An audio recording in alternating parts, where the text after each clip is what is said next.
On this video, we're going to be looking at some of the ways that the labour market can fail and what the government can do about it. Now, this is likely to be a pretty long video, so there are various pause points that I've put into it, if you're fed up with my voice, that are covered by a symbol on the bottom left of your screen, basically the pause button. So in order to work out how labour markets fail, first of all, we need a quick resume of how markets generally work, basically Adam Smith's invisible hand. And so we start with an increase in demand for one product, say games consoles, and a reduction in demand for another one, say books. Now, because of that increase in demand, prices will rise in the games console market and fall in the books market.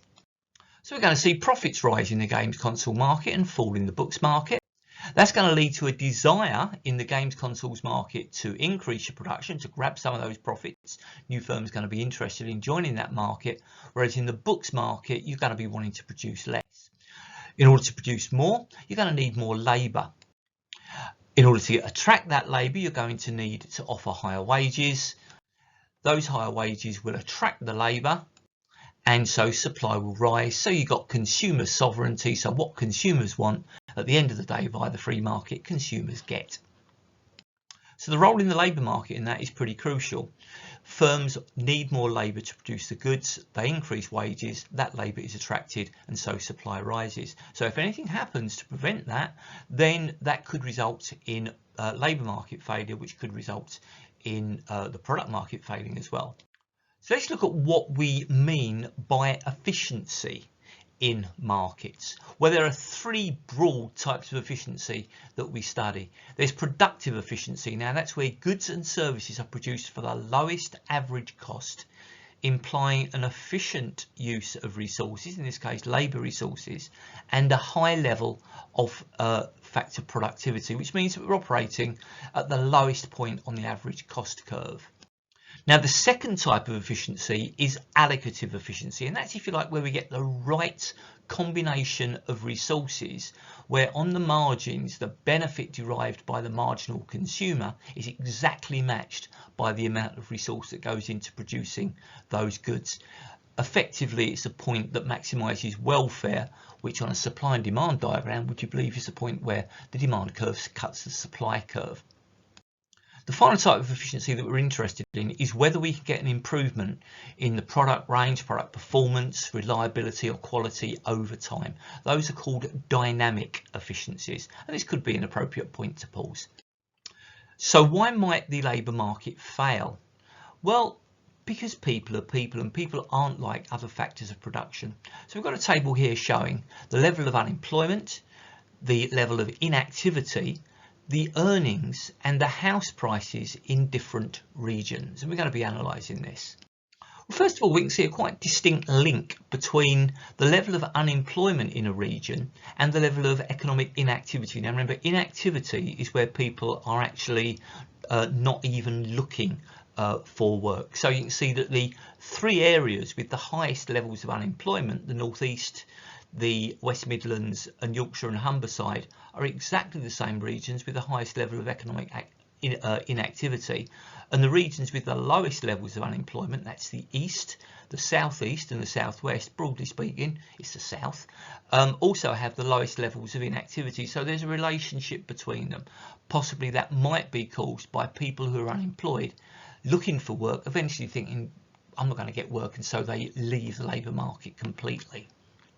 Now let's look at the earnings in various regions. It's not quite as good a relationship there, but you can see there, if you look in green, one of the top earning areas is the East. That is also an area with the lowest level of unemployment. London's up there, of course, being the highest earning place, and the other one that also has a low level of unemployment is the South East. London's slightly weird because it is the capital, and so it tends to attract a lot of people who are coming into the country, so like their first port of call is London, and so the rate of inactivity might be slightly higher in London. Again, on the lower side, you can see the North East of England is the lowest paid, £507 a week, and also one of the highest levels of unemployment. So there's some relationship between low earnings and high unemployment, which is exactly what you would think from your supply and demand work. So what's the free market response? Well, Adam Smith would tend to say that if people can earn a load of money in the south and southeast, and they're not earning much in the north of England, then they would naturally move from the north to London and the southeast. That would lead to a decrease in the supply of labour in the north, so that the wages would go up because there'd be a scarcity, and a decrease in the south, and so you would tend to get an evening out effect. Now the problem with that is that you can go back and you look at statistics over decades. You can go back to the 1930s and there is still regional unemployment then. There are all sorts of social reasons for geographical immobility, the obvious one being that in the area where you live, you are likely to have friends, you could have family, you could have a lot of social ties, perhaps you could have close friendships with your work colleagues, so that's going to make you less inclined to want to move. Your kids also might have friends at school, or they might be in the middle of their exams, and so if you move to a different area, you might not be able to find a school that does the same, perhaps A-levels or GCSEs, perhaps using the same board. So again, that's likely to hold you back, even if potentially you could get a big pay rise by moving. Now, there are some socio-economic reasons. Lots of households these days have multi-earners. So just because one of them has found a spanking new job, say in London, doesn't mean that they all have. And so if you move just on the basis of that one person, well, you could find that your household income actually falls. And so again, you've got to sort of all move together. It's got to be a collective decision. An incredibly powerful economic reason for geographical immobility is covered by that last column, house prices. So we'll be focusing on London and the northeast that I've highlighted for you. So you could well be unemployed in the northeast, or perhaps you've got a job earning the average amount of money there, which is £507 a week, and you might be attracted by the average earnings in London, which is £713. So you've got the prospect of a 40% pay rise, and that's got to be a powerful incentive for you to move. However, you own a house in the northeast, and the average house price in the northeast is £123,000. So if you want to buy a house, an equivalent house in London, it's going to cost you an extra £340,000. So you've got to get a mortgage to cover that. And repaying that mortgage would more than swallow up the extra £200 a week that you're going to get from your earnings. So those ratios are really important. The highest to lowest weekly earnings ratio is 1.41, so you can earn 40% more, but the house price is 276% more in the most expensive area, which is London, as opposed to the cheapest area, which is the northeast. So that creates a massive disincentive for people to be able to move geographically. So what can the government do about it? Well, there are two broad solutions. It could either move the work to the workers or move the workers to the work. So it could give incentives for workers to move, for example, removal grants, subsidies, or provide social housing for key workers such as teachers or nurses. Or it could provide incentives for firms to set up in areas of high unemployment. Rishi Sunak, the current Chancellor, is really big on enterprise zones. If you want an example of an old enterprise zone, London Docklands. London Docklands used to be a wasteland sort of area, and it was given enterprise zone status, and it's turned into one of the major commercial areas of London. Now, the obvious question to ask for evaluation is to what extent will these policies actually work in moving workers to the work or work to the workers. The other structural immobility is occupational immobility. So if we take these figures from August 2019, there were nearly 140,000 unfilled vacancies in social work and health, and nearly 80,000 in professional, scientific and technical. And in exactly the same time span, 16,000 people lost their jobs in transport and storage, and another 16,000 in wholesale and retail working. So the question is, why didn't those 32,000 workers move into, say, social care? And the answer is obvious, because either they don't want to, or they haven't got the current abilities to. So if, say, you're a transport driver, it's not an easy move to go from that into social care. The obvious solution to that is training in those occupations where there are vacancies, for example, social care. And the obvious evaluation is the extent to which people actually want to move into those areas or have the abilities to move into those areas. So it might work. The question is, how much will it work? Now that could be a place to pause, because now we're going to get into distortions on the market. Now, one group that distorts the market by using their monopolistic power of selling labour is powerful trade unions. So what unions do is they negotiate collectively, and effectively they are trying to push the employer off the standard demand curve. Their aim is to raise wages and preserve jobs. And of course, if you raise wages above the equilibrium, that means that prices are going to raise above the equilibrium, and that is going to create less consumer surplus. And so it's going to have an allocative efficiency effect. And similarly, of course, it's going to raise costs. So there's going to be a productive efficiency impact as well. So a little bit of evaluation and analysis is needed here. How is trade union power? Well, it's measured by union density, amongst other things, which is the proportion of workers that are in a union. And as you can see from that diagram, it's been falling quite substantially over time. Worthwhile to look at the axes, because the fall isn't quite as much as perhaps you'd think. So if we go back to 1995, roughly 1 in 3 employees were members of unions, and by 2018 it was less than a quarter. So there has been a decline in trade union density, and therefore a decline in their ability to distort the market in that way. Now, the opposite of a powerful union is a powerful employer, and they use their monopsonistic buying power in the market. And broadly speaking, what they do is they reduce job availability, so that creates competition among workers, and as a result of that, the monopsonists are able to reduce wages. Now, there is a video where I go into monopolistic labour markets in a lot more detail, but one example in the private sector would be Tesco Town, which is Inverness, where over a third of all of the retail sales are done by Tesco stores. To put it another way, Tesco is an incredibly powerful employer in Inverness. So what happens if you work for Tesco and you don't like the pay or conditions and you want to go elsewhere? Well, Tesco have got a lot of power in the market in Inverness, so there isn't a lot of elsewhere that you can go to. So why don't you move to another place? Well, look where Inverness is. It's miles away from anywhere. 39 miles from Elgin, which is half the size of Inverness. And if you're a shop worker, do you really want to go on a round trip of 80 miles just to get slightly better pay or slightly better conditions? So Tesco are in an incredibly powerful monopsonistic position as an employer in Inverness. And there are other Tesco towns. Perth, for example, is another Tesco town. Now, that's a powerful private sector employer in a particular context. But if you look at the national figure, say for teaching, you can see how the government is a very powerful monopsonistic employer. You can see that of the 504,000 teachers in the UK, the vast majority are employed by the state.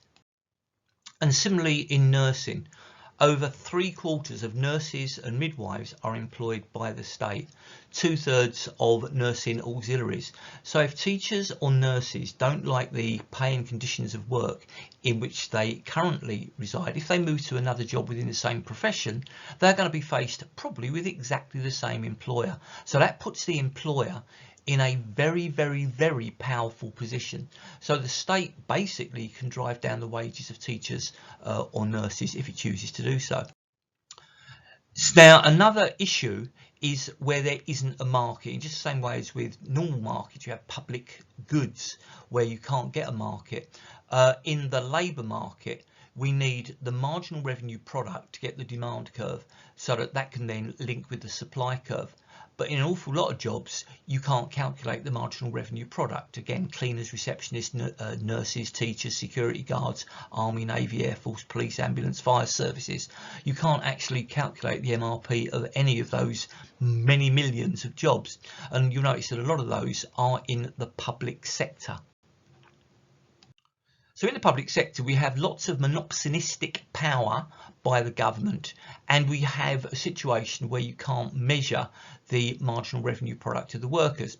So how are wages set in the public sector? Well, nominally we have independent pay review bodies to advise the government on pay rises. However, even if they recommend a particular pay rise, there's no obligation on the government to act on their advice. So in the past they have completely ignored it, or what they often do is they'll twist the arms of the independent review body and say, look, we're only prepared to pay this amount, and so there isn't much point you recommending above that. So what's the history of this? Well, after the great crash between 2010 and 2012, all public sector workers had their pay frozen, so they got no pay rise at all, which meant, of course, that they were falling behind inflation. And for the next 5 years, they did get a pay rise, but it was only at 1%. And given that inflation was more than 1%, that was a real wage cut. So over those 7 years, the nominal public sector wages rose on average by nearly 11%. But inflation at that time was going on at 17.2%. So there was a real wage cut in the public sector by 6.3%.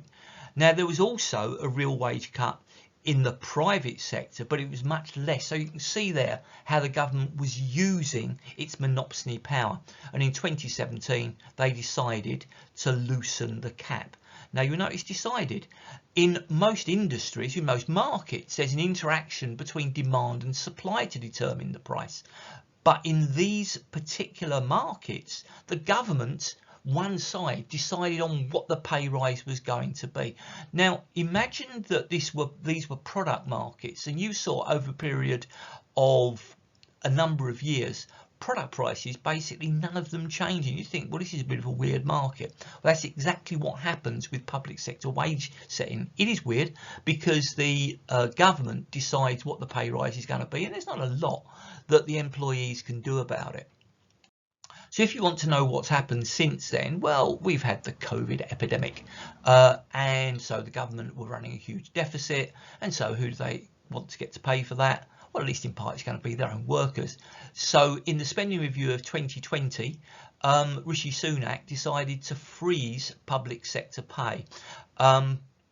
The NHS were going to be given a rise of 1%, and after one heck of a fight, they managed to get that up to 3%. The other side of that is that the NHS itself is going to have to fund a lot of that, so there's going to be implications there on services and jobs. Teachers' pay, well, we've been frozen again. You might want to pause here because I'm going to be spending quite a lot of time looking at discrimination and the economics of discrimination. Now, here's a quote from the chairman of Tesco's in 2017. White men are an endangered species in British boardrooms. So we're going to look at whether that is the case and what the economics of that are. So let's look at the Tesco board of directors. Well, at the top, we've got the big three. So the chief exec, the chief financial officer, and the chairman are the most powerful positions in almost any firm. They're all white men. Below there, we have the non-executive directors. In other words, these are 10 people who are not responsible for the day-to-day running of Tesco, but are on the board of directors. It's a bit like the governing body in a school or college. You can see there are 10 people there, 6 of them white males, and there are 4 females. And again, you won't see many black or brown faces there. Now, the one who came out with that fantastic quote is John Allen, who's there on the left, who thinks that he's an endangered species. His remuneration and fee worked out at £1.2 million, poor soul. So if you look at how much these people take home, we've already seen that John Allen, the chairman, takes home over 1.2 million. The CEO, Dave Lewis, takes home 4.6 million. And the chief financial officer takes home, well, in total it will be more than $1 million. I couldn't actually track down how much he gets. And on top of that, they get substantial share options.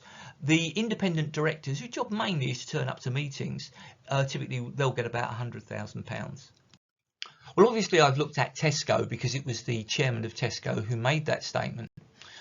But we need now to widen this to see whether this is true typically of our top 100 firms. Well, in the population as a whole, 51% of the people, just over half, are women.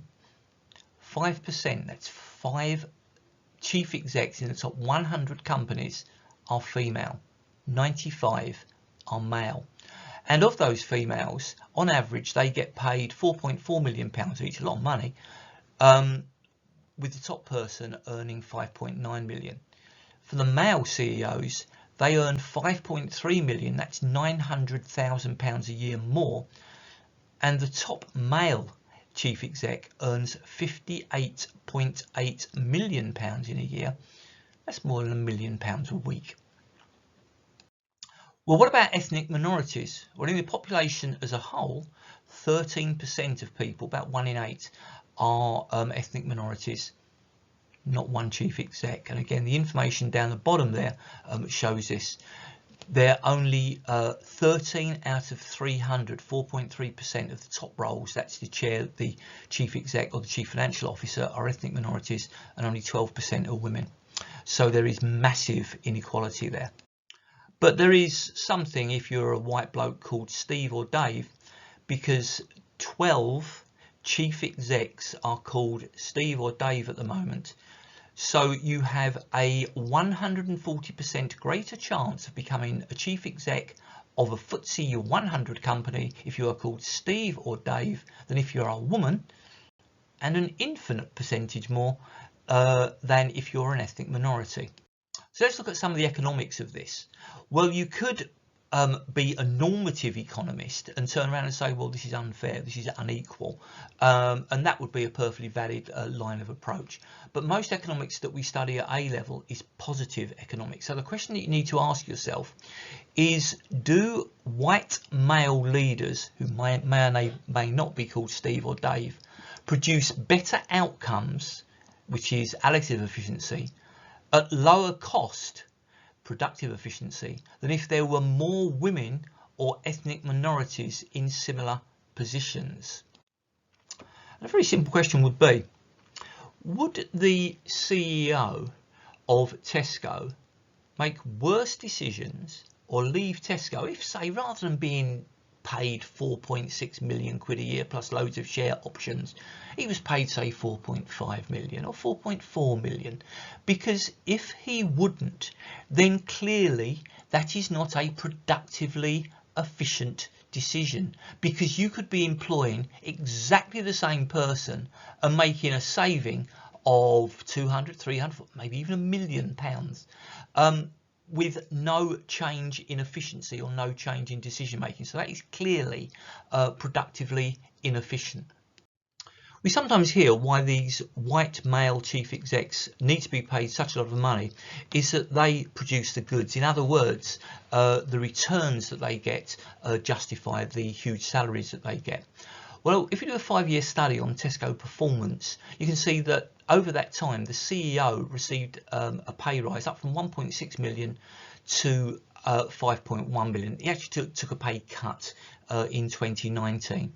So their improvement in pay was 212%. Well, what about the operating profit of Tesco? Well, it fell over that time from 2.19 million down to 2.15 million. So the chief exec, he was being paid a lot more despite the falling profits of the company. The return on capital employed, which is again another way of measuring profitability. These figures aren't quite as good as the others because I had to use 2 different sources. Fell from about 13% to 11%. The share price fell from £4.69 in 2013 down to £3.11. That's a fall of 33.7% at a time when the chief exec was getting a pay rise of 212%. What about Tesco's position in the market share, the proportion of total sales in the grocery market that go to Tesco? Well, they are the market leaders, but that market share has fallen over that 5 years from 30.3 down to 27.7%. And if we look at the median pay of Tesco's workers, because if now we're looking at inequality, the CEO gets paid 226 times the amount that an average Tesco worker gets. So imagine that a new year started on January the 1st, which it does. By a little bit of the way through January the 2nd, the chief exec of Tesco would earn exactly the same as a typical Tesco earner works in an entire year. Now, whereas normative economics tends to centre on fairness, positive economics tends to centre on facts, an argument and analysis. And there is an argument to suggest that women would not be paid in a free market as much as men. For example, women tend to leave the workforce because they have to bear children, and normally it's the woman that raises the children. Now, during that time, their skills and therefore their marginal revenue per activity may drop or develop less well than those of men because they're going to be out of the workforce. So on average, you would tend to find women are paid less than men. On race, often the argument goes on communication skills, use of English, written and verbal. Now, that may well be worse. That's particularly likely to be the case for first generation migrants, particularly if they come from non-English speaking nations. So again, their marginal revenue product in a lot of jobs is going to be lower, so therefore their pay would be lower.